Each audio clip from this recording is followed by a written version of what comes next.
Driving is an exciting milestone for every teenager. Every teenager also needs a vehicle. I just so happened to get stuck with my mom's old car with 230,000 miles on it, which just so happened to be a manual transmission. Now, I didn't know how to drive manual whatsoever, and my dad had to teach me from scratch.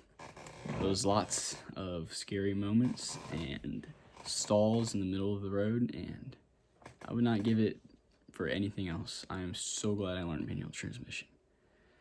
Although many manufacturers are now not producing manual cars anymore, it's still a very valuable skill to have. Although it might not seem like you may need it, you never know when it'd come in handy.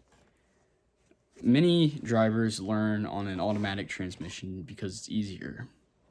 But if you want more control over your vehicle, or if you have personal interest in cars or developing more skills driving a car, learning how to drive a manual transmission is a great way to do so. Alright, let's start with the basics of the car. So there are 3 parts to a manual transmission. There's the clutch, the brake, the gas, and then there's the shift knob, and then there's the gear pattern, which is normally on top of the shift knob here. So what the clutch does is when you push all the way in the clutch, it disengages the gears so that they are not making the car move forward. And that's the simplest way to put it. Obviously, the brake stops the car, and the gas causes the car to accelerate or increase the RPM. The shift knob allows you to change gears while you're driving, and then the shift pattern is typically an H pattern with the reverse either all the way on the right side or all the way on the left side, with a thing you need to pull up to put it in. So the shift pattern is typically odds on the top and evens on the bottom, and then as you transition from low to high, corresponds with your speed and your RPM level, which is very important to know. So let's go to starting the car.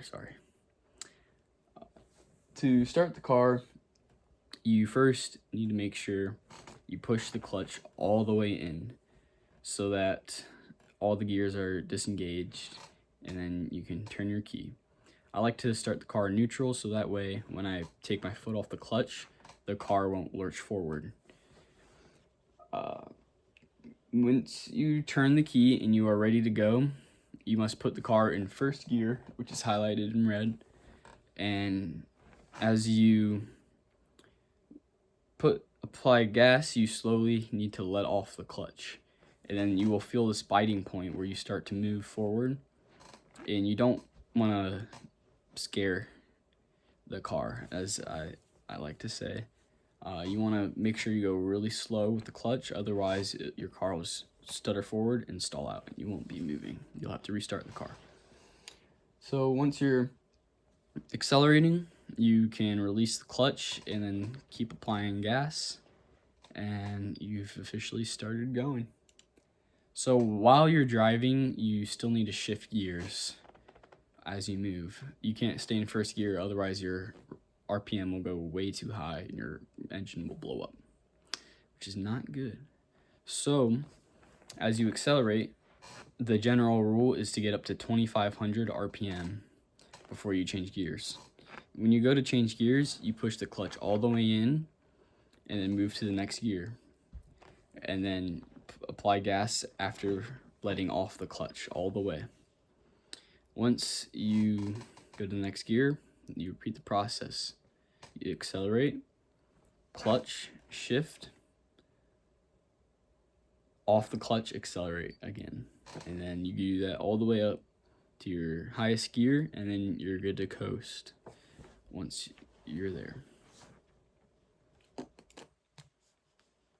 lost my cursor. So to stop the car, what I normally do is I put the car in neutral and just let it coast, and then apply brakes along with clutch as I'm going. The reason you want to have your foot on the clutch as you are slowing down is in case you are in a situation where you need to put the car in gear and then accelerate. You don't want to be going 35 and then you have something that you need to accelerate past, or you need to put the car in gear for, and then you don't want to stall out in that situation. So what I like to do is either keep the clutch all the way in while slowing down and then downshift, going from 6th, 5th, 4th, 3rd, 2nd, all the way to 1st, and then stop. Or I normally just put the car in neutral, coast, brake, stop, and then once I'm ready to go, I put the car in 1st, and then go.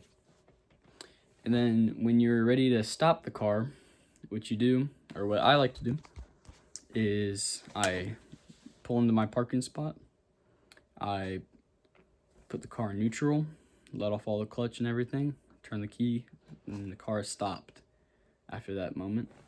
And then there's typically an e-brake in the middle, which you pull up on, parking brake.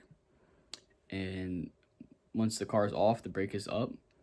If you are parked on a hill and your front end is on the top of the hill, you must put the car in 1st gear so the car doesn't roll backwards. Or if you're parked opposite, your butt end is at the top of the hill, put the car in reverse so that it doesn't roll forward. I typically keep the car in gear at all times. That way it's not able to be moved whatsoever. People can push your car, and that's no fun. You might go in one parking spot and then come out, and somebody might have pranked you by moving your car to a new parking spot. So, in conclusion, although many manufacturers are now discontinuing manual vehicles, it is still a very valuable skill to learn, and I hope that my speech has brought you the knowledge or the encouragement to go and learn how to drive a manual. It's really not as hard as it sounds, and I think that it's very important that manufacturers keep producing them, as it deeply engages the driver into the experience. It can develop lots of important skills, and also it's just really fun. All right, thank you.